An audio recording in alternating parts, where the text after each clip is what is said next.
2018년 6월 27일 오후 1시 59분 이모 씨가 성모 씨에게 전화를 걸었습니다.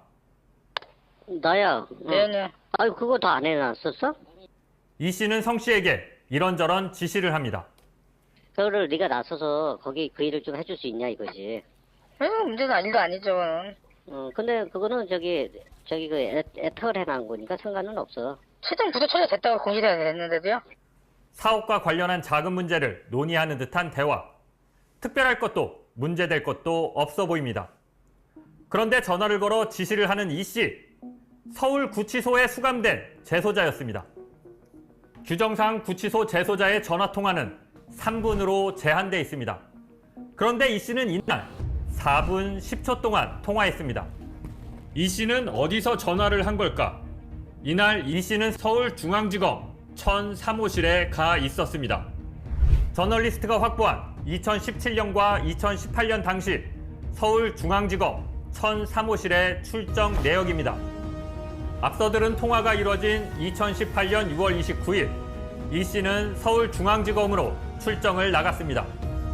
그러니까 이 씨는 서울구치소가 아니라 서울중앙지검 1003호실에 출정을 나가서 검사실 전화로 통화를 한 겁니다. 이 씨를 소환한 검사가 누군지 2018년 서울중앙지검 배치표를 살펴봤습니다. 1003호실은 중앙지검 특수일부 부부장 김영일 검사의 방이었습니다. 김영일 검사가 서울구치소 재소자 이모 씨를 불러 외부 사람과 통화를 할 수 있게 편의를 제공한 겁니다. 그런데 이 김영일 검사 2022년 9월 쌍방울 대북 송금 의혹 수사를 책임지는 수원지검 2차장으로 전격 임명됐습니다. 이화영 전 경기부지사는 최근 김영일 차장검사가 부임한 이후 검사실에서 술과 음식을 제공받고 진술회유가 있었다며 법정에서 증언했습니다. 재소자에게 사적 편의를 제공한 전력이 있는 김영일 검사가 똑같은 시비에 다시 휘말린 겁니다. 이전 부지사의 법정 증언에 대해 검찰은 터무니없는 얘기라며 반박했습니다. 교도관들이 재소자들을 근접 개호하기 때문에 술판을 차려주는 일은 불가능하다는 겁니다. 검찰의 이 같은 주장이 사실이라면 2018년 김영일 검사실에 출정을 나간 이모 씨도 사적인 전화통화를 할 수 없었어야 합니다.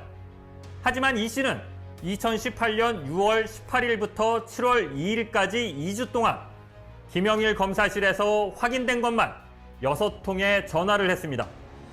검사가 마음만 먹으면 재소자를 검사실로 불러 사적으로 편의를 제공하는 게 가능하다는 걸 보여줍니다. 한 진정인이 이 씨가 검사실에서 통화한 녹음 파일을 확보해 검찰에 진정을 냈습니다. 법무부는 재소자가 6차례 사적으로 전화하는 걸 방치했다며 2022년 1월 김영일 검사에게 견책 처분을 내렸습니다. 서울구치소 재소자 이모 씨와 출소해 일반인이었던 성모 씨의 통화 내용입니다. 그러면 그 적으라는데 HSBC에서 결제를 해준대. 거기까지 내가 파악을 했어. 아, 예, 알겠습니다. HSBC는 1조 원대 금융사기 사건인 IDS 홀딩스의 자회사 IDS 포렉스 홍콩 법인의 주 거래은행이었습니다. 이 씨와 성 씨는 HSBC에 은닉된 것으로 추정되는 IDS 홀딩스의 범죄 수익을 사용하는 방법을 논의합니다. HSBC 홍콩이니까 거기서 결제하겠죠, 뭐. 그게 하는 거래. 예. 그거에가 전혀 관계없는 거야. 예. 이 씨는 나중에 문제가 됐을 경우를 대비해 자기는 상관없는 일이라고 못을 박습니다. 그런데 HSBC 자금을 어디에 쓴다는 걸까? 그 형이 그 한솔에다가 그 200개 줬거든.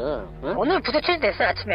아니 내 말 들어봐. 2018년 6월 한솔그룹의 자회사였던 신택이 부도 처리됩니다. 그런데 이 둘은 이 신택을 인수하겠다며 그 방안을 논의하는 걸로 보입니다. 200개는 200억 원으로 한솔 신택 인수자금으로 추정됩니다. 그걸 좀 해주면 되잖아. 그 컨설팅 해주면 되는 거 아니야, 네가? 네, 상관없는데요. 그거 뭐 부도 처리하고 회사가 지금 뭐 운영이 안 되는 상황인데. 저것도 뭐라 받아내는 거를 한솔 쪽에서 받아내는 거. 예. 그거를 내가 해주고 커미션 얼마 받으면 되잖아. 컨설팅으로. 응? 구치소에 있는 이 씨가 출소해 사회에 있는 성 씨에게 한솔 신택 경영권 인수 작업을 맡아서 해달라며 부탁을 하고 있는 겁니다.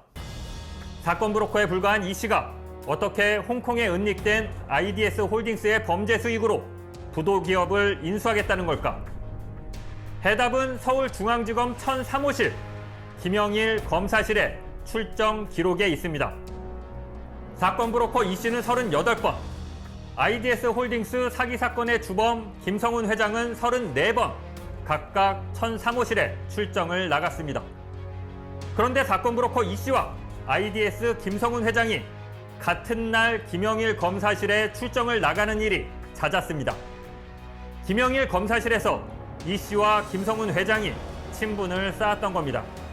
이들은 이 친분을 이용해 검사실에서 함께 범죄를 모의하고 검사실 전화로 이를 실행까지 하려 했습니다. 이게 다가 아닙니다. 이들은 김영일 검사실에서 불법적인 사건 거래도 했습니다.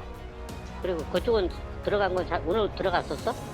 들었다 왔죠. 근데 뭐라고 하냐면 김영진 부장 죽인 사람이잖아요. 근데 검찰은 독하게 보죠.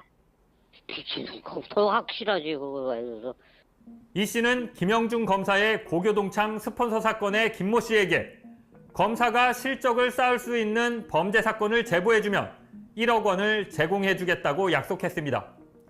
IDS 김성훈 회장은 형 집행정지를 받게 해달라며 3억 원을 주겠다고 김 씨에게 약속했습니다. 이 같은 사항을 이 씨가 김영일 검사실 전화로 논의하고 실행했던 겁니다. 김성훈 회장에게 총 8천여만 원을 받은 김 씨는 곧바로 자수하고 김 회장과 이 씨를 고발했습니다. 경찰은 불법 사건 거래가 인정된다며 2020년 7월에 이들을 기소 의견으로 검찰에 송치했습니다.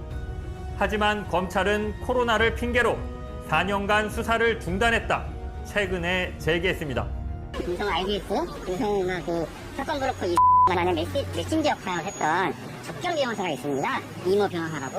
이모 변호사하고 저하고 오늘 대지를 합니다. 아, 그 사건 거래에 참여했던 변호사랑 오늘 대지를 해요? 네네네. 서울중앙지검 형사 3부는 김영일 검사실에 모여 범죄를 모의하고 불법 사건 거래에 가담한 관련자들을 최근 잇따라 소환해 조사를 벌이고 있습니다. 저널리스트 장희수입니다.